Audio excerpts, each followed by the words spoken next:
But I also believe what you said, which is that there was a lot of fulfillment happening. And ultimately, what Roger and I worked on over the years was this idea that the universe is not materialistically based, but it had to have started from a consciousness. So we had this proposal that consciousness was at the root of the universe in terms of origins. Now, what I know is that that consciousness has a personal identity, which is the logos, right? Which is Christ. That it's not a consciousness stripped of personhood. It's a consciousness that is based in personhood. And I think it's in that sense fulfilling and understanding for me. But you know, it doesn't quite fly now to sit down with a client and say, take your pick. Yeah. So, and I got to be careful there because that's how I was instructed ethically, right? That actually in our model, it would be unethical to push someone in a certain direction spiritually. Right. Um, so there are certain contradictions now that I have to be sensitive to because I got to honor Roger's model, which is he founded it, you know, it's his model. He passed it on to me, but he founded it. And then I also need to honor Christ. So, and I Mhm. can't make compromises, right? I can't say, you know, Christ, I know I'm obeying your church, but you know, give me some leeway here to be disobedient. Mhm. That doesn't work. So there's where I am, and I trust that God will help me work it out. I'm not a very patient person. That's another foible of mine. So I None of want us it are, done. Ryan. It's okay.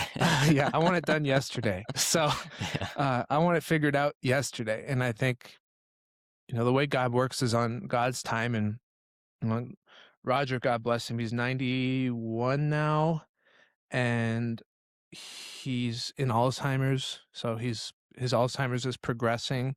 He's still very much intact in some ways, very brilliant, a lot of his wisdom.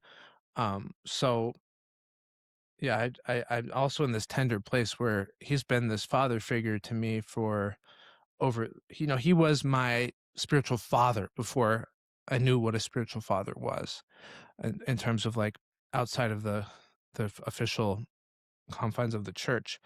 And without Roger, I would have not been able to show up for Victoria at all. I mean, I can't tell you how many times I picked up the phone. Like, I don't know what to do. You know, I don't know. I remember one time I called him, and Victoria has this disease where she's very sensitive to light and noise, and it's very hard on her energy, and it can knock her out. If it's like really obstructive, it can make her sick for days. And when Wow. there was a point where she was dying, and when she was dying, anything could throw her off and make things really worse. Um, and we didn't know like how much time we had left.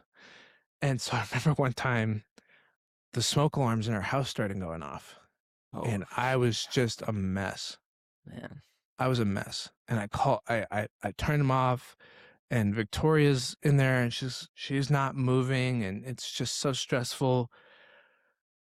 And I call Roger, and I'm just whining about it. I'm like, the smoke alarms went off, and I don't know. And he said, get a grip. He said, this is life. The smoke alarms are going to go off, and you're going to have to deal with life on life's terms. You can't control that.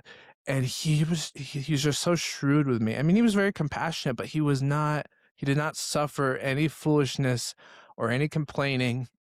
And I realized like, wow, he's right. Like I can't control the smoke alarms going off. Now whining about it is very dysfunctional, you know, because I was kind of feeling Mhm. sorry for myself. And he's basically saying, he taught me, he said, you have to accept that she might die.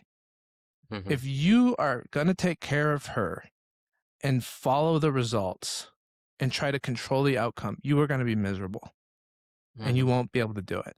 But if you accept that you might lose your wife, then you can show up for her and love her the best you can and let the outcome be what it's going to be. I mean, can you hear the Christ in that? Because I know I Oh, can. yeah.